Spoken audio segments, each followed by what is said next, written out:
आज 2016 ठू 2024 पर्यंत ए भितर आपण समस्त अवगत अच्छा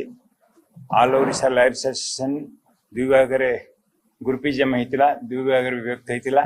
और साइमल्टेनियसली जमी सब वर्ष डिसेम्बर 29 से कॉन्फ्रेंस हुए दुई ग्रुप तरफ विभिन्न जगह भिन्न भिन्न जगह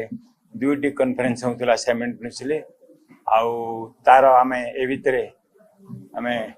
समस्त मिसिकी संबलपुर बार एसोसिएशन सहायता एवं किसी मान्यगण्य व्यक्ति सहायता आम ठीक कलु जे ये 2025 जो डिसेम्बर 29 कॉन्फ्रेंस होगा जाऊँगी आम आउ दुई भाग में विभक्त ओडावासी को मेसेज दबुनु आम संघ एक मात्र संघ से हूँ ऑल ओडिशा लायर एसोसिएशन संघ से गोटे संघ रोटे कॉन्फ्रेंस हो आ मिलमिशिक आगामी दिन में कार्य से परिप्रेक्षी आज राज्यर आईनजीवी मानकर सर्वोच्च एवं सर्वपुरातन आईनजीवी संघ ए संघरे जो दुई गोष्ठी थिले से दुई गोष्ठी को संपर्कर सेतु बांधी संबलपुर बार एसोसिएशन आसंता डिसेम्बर 29-30 तारिख में संबलपुर रे निखिल ओडिशा आईनजीवी संघर गोटे वार्षिक सम्मेलन अनुष्ठित हम एवं ए वार्षिक सम्मेलन रे अध्यक्षता करिवे श्रीयुक्त शिशिर कुमार पाड़ी महोदय एवं निखिल ओडिशा आईनजीवी संघ डिसेम्बर 29 एवं 30 तारिख कार्यक्रम रे जो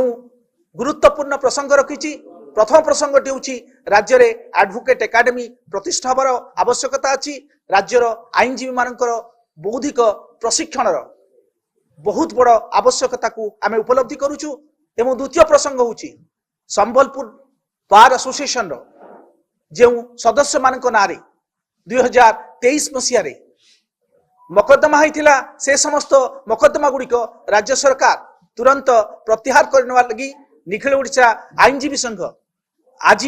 राज्य सरकार निकट में प्रस्ताव रखुची एवं आम अनुरोध करूँ डिसेम्बर 29 और 30 तारिख पूर्व राज्य सरकार ए प्रसंग में निष्पत्ति नेले ताहा आईन रो शासन व्यवस्था को आउरी सुदृढ़ करिवो एवं न्यायपालिकार स्वाधीनता पाई जो आईनजीवी माने दीर्घदिन धरी गोटे